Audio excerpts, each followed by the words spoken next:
Hello friends, welcome to Target for IQ. आज हम बात करने वाले हैं आपके राइट टू प्राइवेसी के बारे में। जैसे राइट टू प्राइवेसी का जो ये आपका राइट है, इसको कभी भी मतलब ऐसे एज सच एक फंडामेंटल राइट का दर्जा इनिशियल तौर पर अगर आप देखें, आपके फंडामेंटल राइट्स को आप पढ़ें तो उसमें आपको राइट टू प्राइवेसी पर से फंडामेंटल राइट नज़र नहीं आएगा। ये ऐसा माना जा रहा था, ऐसे बहुत सारे केसेस आए थे सुप्रीम कोर्ट के जिसमें डाइवर्जेंट व्यूज़ सामने आ रहे थे।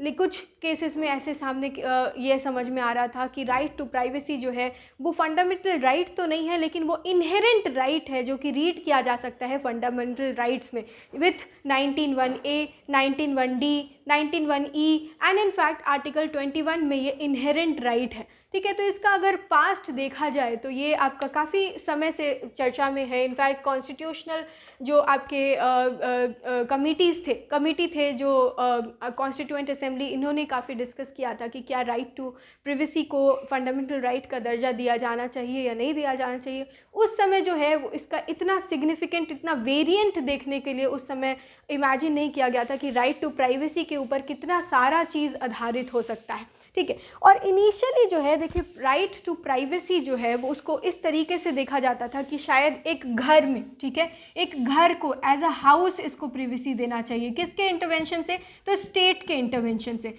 देखिए इंडिविजुअल प्राइवेसी के बारे में कोई भी उतना इमेजिन नहीं किया था कि इंडिविजुअल प्राइवेसी जो है इतना प्रोमिनेंट रोल प्ले करेगा आने वाले दिनों में।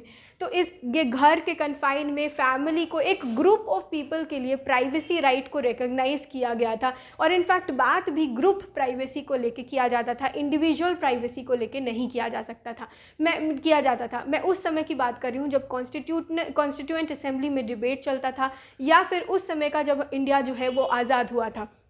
लेकिन इस बारे में, राइट टू प्राइवेसी के बारे में और स्टेट के इंटरवेंशन के बारे में, क्योंकि ये बहुत ही इनहेरेंट और ह्यूमन का बेसिक राइट है कि मुझे right to be let alone, मुझे अकेला छोड़ दो। ठीक है, मुझे स्टेट का हर वक्त इंटरवेंशन नहीं चाहिए। ठीक है, तो इस बारे में जो है डिस्कशन आज का नहीं है, बहुत पुराना डिस्कशन है जो कि अभी आपका इम्पॉर्टेंटली इसको बहुत ज़्यादा इम्पोर्टेंस दिया जा रहा है। तो आप देखिएगा सबसे पहला केस इसके बारे में है स्टेट ऑफ MP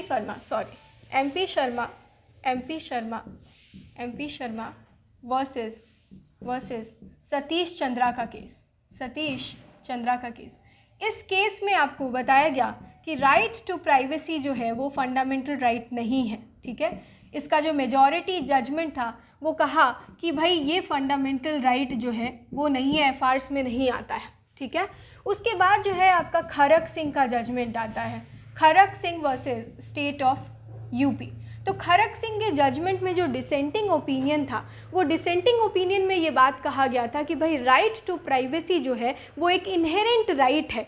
ऑल्दो ये स्पेसिफिकली आपको किसी आर्टिकल में मेंशन नहीं किया गया है, लेकिन ये लाइफ और पर्सनल लिबर्टी का एक बहुत इंपॉर्टेंट लिम्ब है जिसको छोड़ा नहीं जा सकता है, और इसीलिए आर्टिकल 21 के साथ इसको रीड करना चाहिए। ये डिसेंटिंग ओपिनियन जो है वो जस्टिस सुभा राव ने दिया था इस जजमेंट में।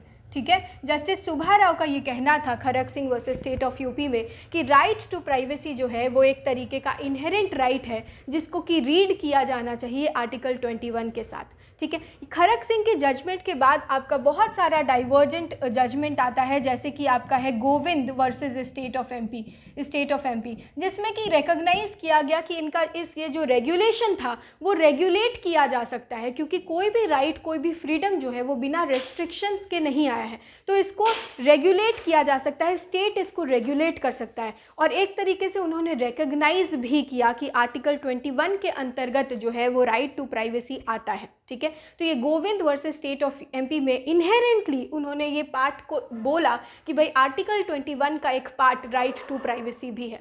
उसके अलावा से आपका बी के पार्थसारथी का जजमेंट भी आता है। ठीक है, बी के पार्थसारथी का जजमेंट आता है वर्सेस स्टेट ऑफ एपी, जिसमें कि रिप्रोडक्टिव की right to procure a child, right to reproduce a children, right to not reproduce a children, these are also my rights, no one can intervene in this right. State मुझे ये नहीं बताएगा कि क्या मुझे रिप्रोड्यूस करना चाहिए, क्या मुझे प्रोक्योर करना चाहिए चिल्ड्रन या नहीं करना चाहिए, ठीक है। तो ये BK पार्थसारथी में भी एक बहुत इंपॉर्टेंट ये जजमेंट था, जिसमें कि राइट टू रिप्रोडक्शन, जो ह्यूमन का इंट्रिंसिक राइट है, जो फीमेल का उनका ये ऑटोनॉमी है, राइट टू बॉडीली ऑटोनॉमी, इसके बारे में बात किया जाता है और प्राइवेसी को और एक डिफरेंट एंगल मिलता है, ठीक है। तो ये हो गया आपका BK पार्थसारथी का केस। उसके बाद आपका PUCL versus Union of India का केस भी आता है, जिसमें कि राइट टू प्राइवेसी के बारे में बताया जाता है कि ये इनहेरेंट राइट है और ये universal declaration of human rights जो है उसके आर्टिकल 12 में, UDHR के आर्टिकल 12 में ये जो है कहीं ना कहीं इंडिया जो इसका सिग्नेटरी है UDHR का, और उसमें बताया गया है आर्टिकल 12 में कि राइट टू प्राइवेसी जो है वो एक तरीके का ह्यूमन का बेसिक राइट है। तो इसको अगर फंडामेंटल राइट्स के साथ जोड़ के देखा जाए तो इससे पता चलता है कि आर्टिकल 21 में ये एक सम्मिलित है, ये चीज़ जो है वो सम्मिलित है। लेकिन अब ये सारे जजमेंट्स तो थे जहाँ पे इनहेरेंटली, मतलब अगर एक्सप्लिसिटली नहीं बट इम्प्लाइडली ये चीज़ को एक्सेप्ट कर लिया जा चुका था कि आर्टिकल 21 का पार्ट राइट टू प्राइवेसी, मतलब राइट टू प्राइवेसी को आर्टिकल 21 के साथ रीड किया जा सकता है। लेकिन फिर फाइनली क्या हुआ कि KS Puttaswamy, retired justice KS Puttaswamy जो है वो एक केस फाइल करते हैं जो कि आपका आधार केस है, ठीक है। KS Puttaswamy versus Union of India, इसमें रिटायर्ड जस्टिस KS पुट्टुस्वामी जो है वो क्या करते हैं, वो बोलते हैं कि भाई यहाँ पे आपका जो अभी तक एक्सप्लिसिटली इस बात को रिकग्नाइज नहीं किया गया है कि राइट टू प्राइवेसी आर्टिकल 21 का या किसी भी फंडामेंटल राइट का एक तरीके से इम्प्लाइड पार्ट है या नहीं है, इस बारे में कोई एक्सप्लिसिट जजमेंट नहीं है। और आधार जो है, हर लोगों को बायोमेट्रिक देना है या उनको फिंगरप्रिंट देना है, उनको आँख का जो रिकग्निशन, बार रिकग्निशन करवाना है, ये कहीं ना कहीं ये राइट टू प्राइवेसी के अगेंस्ट है। अगर मैं नहीं चाहता हूँ कि मुझे आधार बनाना है तो स्टेट मुझे फोर्स नहीं कर सकती है कि आधार कार्ड आपको बनवाना ही पड़ेगा और आपको अपना इन्फॉर्मेशन स्टेट के ट्रैजेक्टरी में आपको देना ही पड़ेगा। तो ये मेरा अधिकार है, अगर मैं नहीं चाहूँ तो स्टेट मुझे फोर्स नहीं कर सकता है। तो KS पुट्टुस्वामी का जो ये जजमेंट है उसमें बताया गया, इसमें ये आपका एक बहुत इम्पॉर्टेंट जजमेंट है जिसमें बताया गया कि राइट टू प्राइवेसी जो है वो आर्टिकल 14, 19 और 21 के अंतर्गत ये पार्ट है, आर्टिकल 21 के साथ इसको रीड किया जा सकता है। और ये जो है वो आपका रीज़नेबल रिस्ट्रिक्शन, ऑब्वियसली कोई फंडामेंटल राइट बिना रीज़नेबल रिस्ट्रिक्शन के नहीं इम्पोज किया जा सकता है, और इसीलिए उसमें ये भी बताया गया है कि स्टेट रीज़नेबल रिस्ट्रिक्शन लगा सकती है। ये एक फंडामेंटल राइट है,